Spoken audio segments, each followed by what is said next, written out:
Welcome to The Explainer.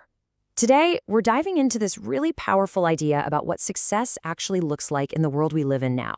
It's all from the book The Power of Pull, and it's all about flipping the script, shifting from old, rigid plans to, well, pulling in amazing new opportunities. So picture this, the island of Maui. We've got 5 young friends, Dusty, Clay, Wesley, Granger, and Kai. They were just kids, groms as they're called, who were absolutely obsessed with surfing. Every spare second they had, you'd find them out on the waves. And right there, that's the big puzzle. See, Maui had never, not once, sent a pro surfer out into the world. So how on earth did this one little group of friends all get to the brink of becoming global surfing icons? You know, their story is more than just about sports. It's a perfect little parable for a totally new way to think about getting great at anything.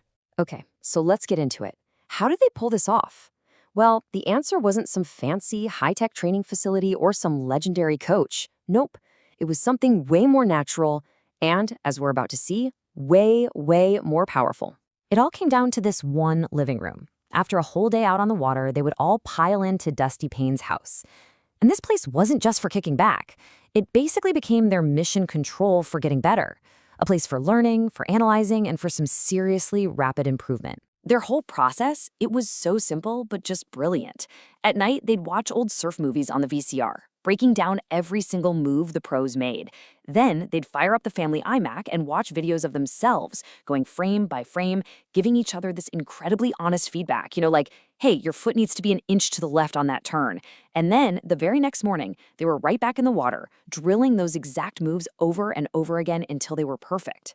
Now, to really understand why their method was such a game changer, we have to look at the traditional model they were up against, a model the book calls the world of push. The push world, well, it runs on the idea that we can basically predict the future. It's a top-down system, right? A company or a school creates a big, detailed plan and then just pushes it out onto everybody else. It just assumes the world is a stable, predictable place and that, of course, the people at the top know best. And this right here, this comparison really gets to the core of it. The push world is all about hoarding knowledge and being super efficient in a world that doesn't change. But let's be real, our world isn't like that anymore. The pull world, on the other hand, it thrives on people connecting with each other, on constant flows of new ideas, so everyone can learn and adapt way, way faster. The big problem with push is that it tries to cram people into boxes that fit the institution. It treats them like standardized parts in a big machine. And what does that lead to? Well, performance drops. People get bored. They get stressed out because it totally smothers the creativity and passion that actually lead to big breakthroughs. And this brings us right back to our surfers and the real secret behind their incredible success. They weren't following some rigid, top-down training manual. They were tapping into the power of pull. So what exactly is pull? It's basically flipping the old model on its head. Instead of big institutions pushing a plan down from on high, pull is about creating platforms that help passionate people connect with each other and pull in the resources they need right when they need them to reach their full potential. The institution ends up serving the individual, not the other way around. I mean, that living room, it was a perfect, if totally informal example of a pull platform. Those kids didn't wait around for some coach to tell them what to do.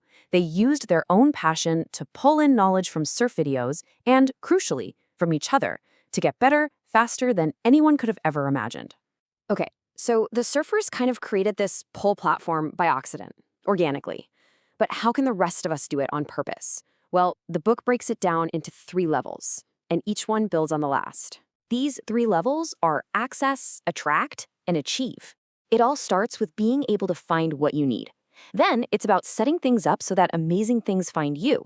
And finally, it's about teaming up with others to speed up your performance in ways you could never, ever do on your own. Level 1, access, is the bedrock. In a world that's changing all the time, we can't possibly know everything we're going to need tomorrow. Access is all about having the ability to find the right people and the right information at the exact moment an unexpected problem pops up. I mean, check out this incredible story. Back in 2009, when protests broke out in Iran, a technologist named Joy Ito was able to tap into his huge global network. Within minutes, literally minutes, he had connected human rights experts with hackers to build secure communication tools for the protesters on the ground. Now, that is the power of access in action. All right, the next level is to attract. And this is where things get really, really cool. Access is about finding what you already know you're looking for, but attraction, that's about shaping serendipity, about setting things up so that people and opportunities you didn't even know existed come and find you. For a perfect example of this, let's go right back to our surfer, Dusty Payne. He won a $50,000 prize from a contest he didn't even know he'd entered. A videographer happened to catch one of his insane aerial moves, posted it online, and the contest sponsor saw it.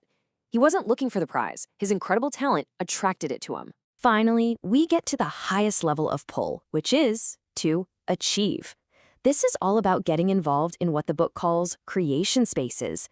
Basically, platforms where passionate people team up, and as a result, everyone's performance just takes off. Take the online game World of Warcraft. It turns out players learn 4 times faster in their second 150 hours of playing than in their first. Why the huge jump? Simple.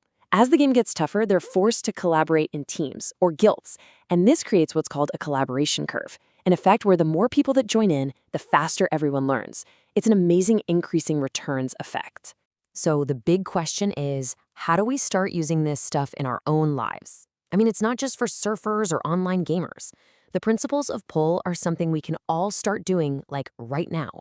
First things first, you gotta find your passion. That's what gives you your direction. Then work on your weak ties. Those acquaintances who can be a bridge to totally new worlds and ideas. You've got to be willing to step outside your comfort zone. And start sending out beacons. Talk about what you're into, what you're curious about, both online and in person. You will be amazed at who and what starts coming your way. Because at the end of the day, that's really the biggest takeaway here. In this world of pull, you don't need some massive top-down 5-year plan to make a huge impact.